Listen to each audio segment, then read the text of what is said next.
এই সেই ইট যেটি সোহাগের উপরে মারা হয়েছিল, মানে মৃত্যুসজ্জায়, মৃত্যুর একদম শেষ পর্যায়ে যখন তার একটু নিঃশ্বাস ছিল তখনও কিন্তু এই ইটটি মারা হয়েছে। সেইটি এখনও রয়েছে মিটফোর্ড হাসপাতালে।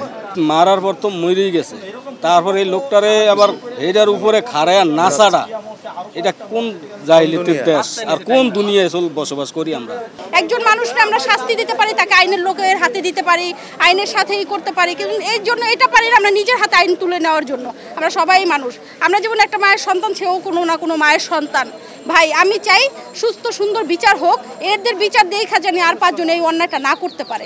আনসারবাহিনীতে পাশাপাশি কেন তারা তো মনে করছেন কোনো সারা দেয় নাই, আমরা জনগণ রাস্তা চলাফেরার ভিতরে মনে করছেন কারা প্রতিবাদ করতে যায়, কেউ সবার জানে ভয় আছে।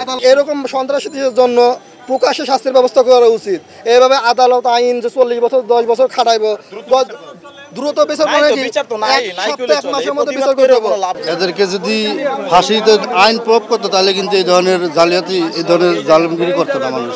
জনগণের সামনে যদি প্রকাশ্যে বিচারটা হয় তাহলে জনগণ দেখলে ভয় পাইতো, সবাই ভয় পাইতো আর কি, যে না এই কাজগুলো আর করা যাবে না। এটা সন্ধ্যা একটা মেসেজ দিয়ে গেছে, এখানে মারছে গোপন মারছে, প্রকাশ্যে নিয়ে যা বিজয় মিছিল করছে। এরা আতঙ্কে গেছে, যারা চাঁদা দেবে না তাদের পরবর্তী অবস্থা তাদের এরকম হবে। কোনো রকম সরকার পরিবর্তন হলেই তারা লক্ষ লক্ষ টাকা চাঁদা দেবে। এর আগে ফুটপাতে ব্যবসা করছি, আগে যদি 100 টাকা নিত এখন 200 টাকা দিতে বাধ্য। তারা হয়তো প্রকাশ্যে নেয় না, কিন্তু দিতে বাধ্য, না দিলে উঠে দিব, হুমকি দেয়, ব্যবসা করতে পারবা না, রাস্তায় থাকতে পারবা না, উঠে নিয়ে যাবো, মালামাল ফালাই দেয়। কিন্তু আর আগের চেয়ে ভয়ঙ্কর হয়েছে, শুধু হাতটা বদল হয়েছে।